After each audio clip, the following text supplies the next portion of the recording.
कंस कांप रहा था। जिस कृष्ण को वो वर्षों से मारना चाहता था, वो आज उसके सामने काल बनकर खड़ा था। कृष्ण ने कहा, कंस, तूने मां देवकी को कैद किया, पिता वसुदेव को बंदी बनाया और निर्दोष बच्चों को मारा। अब तेरा अंत निश्चित है। कृष्ण ने कंस को सिंहासन से खींचा, भूमि पर पटका और उसका वध कर दिया। कंस के वध के बाद श्री कृष्ण ने उग्रसेन, कंस के पिता, को पुनः मथुरा का राजा बनाया। कृष्ण स्वयं राजगद्दी से दूर रहे, क्योंकि उनका उद्देश्य राज्य नहीं, धर्म की पुनः स्थापना था। उस रात कृष्ण पहुंचे अपने माता पिता की जेल में। देवकी ने जब वर्षों बाद अपने पुत्र को सामने देखा तो अश्रुधारा बह चली। कृष्ण ने चरण छूकर कहा, मां, अब कोई बंधन नहीं रहेगा। मैं आपको मुक्त करने नहीं, पूजने आया हूं। देवकी बोली, कृष्ण, तू भगवान है या बेटा? कृष्ण बोले, जो अपनी मां को भूले वो कैसा भगवान। कंस की मृत्यु से मगध का राजा जरासंध क्रोधित हो उठा, क्योंकि कंस उसका दामाद था। उसने मथुरा पर 17 बार आक्रमण किया, पर हर बार कृष्ण और बलराम ने उसे परास्त किया। लेकिन कृष्ण जानते थे, मथुरा की जनता हर बार युद्ध में दुखी होती है, उन्हें शांति चाहिए थी। कृष्ण ने एक अद्भुत निर्णय लिया। उन्होंने समुद्र की ओर एक नया नगर बसाया, जहां न जरासंध की पहुंच हो, न युद्ध की विभीषिका। इस नगर का नाम रखा गया द्वारका, और कृष्ण वहां ले गए अपने लोगों को एक नई सुबह, एक नई सुरक्षा और एक नए स्वप्न के साथ। द्वारका में रहते हुए एक दिन कृष्ण को रुक्मिणी का संदेश मिला। रुक्मिणी ने लिखा, कृष्ण, मैं तुम्हें ही पति रूप में चाहती हूं, पर मेरा भाई मुझे किसी और से विवाह कराने पर तुला है। आओ और मुझे मुक्त करो।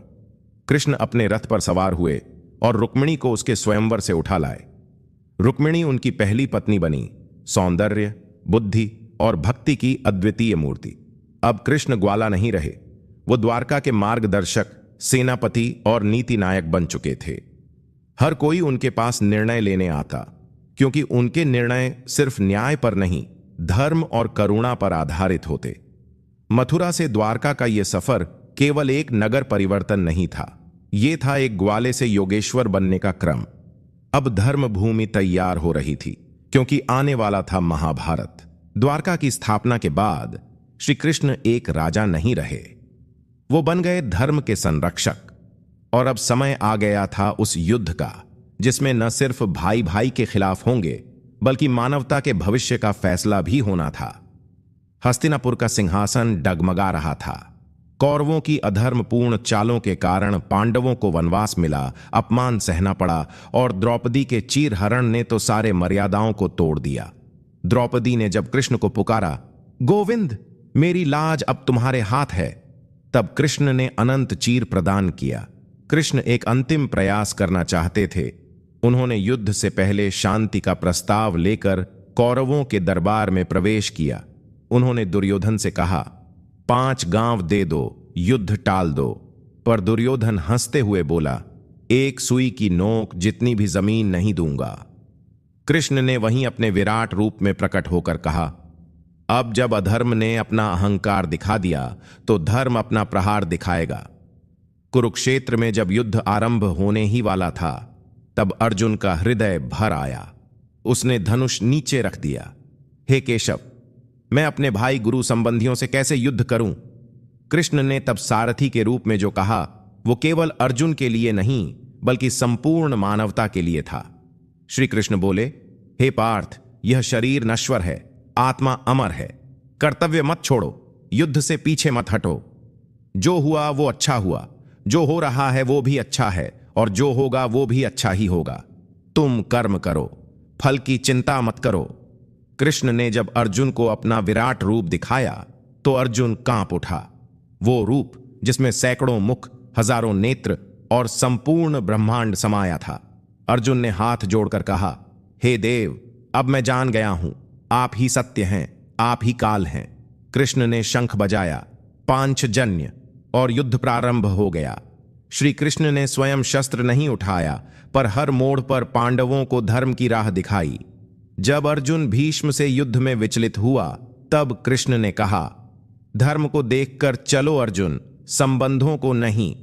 द्रोणाचार्य को परास्त करने के लिए कृष्ण ने धर्मयुक्त नीति अपनाई। अश्वत्थामा के नाम का प्रयोग करके द्रोण को शांत किया गया। जब कर्ण का रथ युद्ध भूमि में फंस गया, उसने कहा, कृष्ण, ये धर्म नहीं है। कृष्ण ने गंभीर होकर कहा, जब अभिमन्यु को पीठ पीछे से मारा गया, जब द्रौपदी को भरी सभा में अपमानित किया गया, तब धर्म कहां था कर्ण?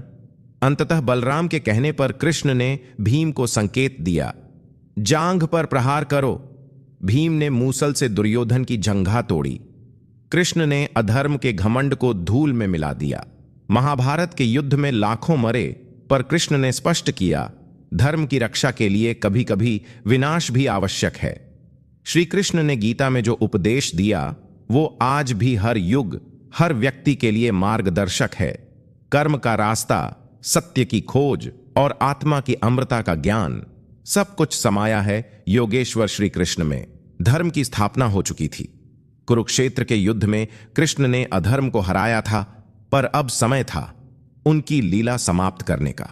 द्वारका में शांति थी, पर भीतर ही भीतर यादव वंश में अहंकार और कलह बढ़ रहा था। कृष्ण ने इसे भी भांप लिया था। उन्होंने कहा, जो आया है वो जाएगा। अब मेरी लीला भी पूर्णता की ओर है।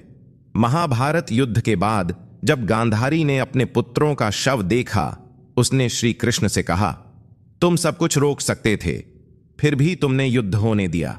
गांधारी ने शाप दिया, जैसे मेरा कुल नष्ट हुआ, वैसे ही तुम्हारा यादव कुल भी विनष्ट होगा। कृष्ण ने सिर झुकाया और कहा, जो हुआ धर्म के अनुसार हुआ माता। आपका शाप भी अब उसी धर्म का हिस्सा है।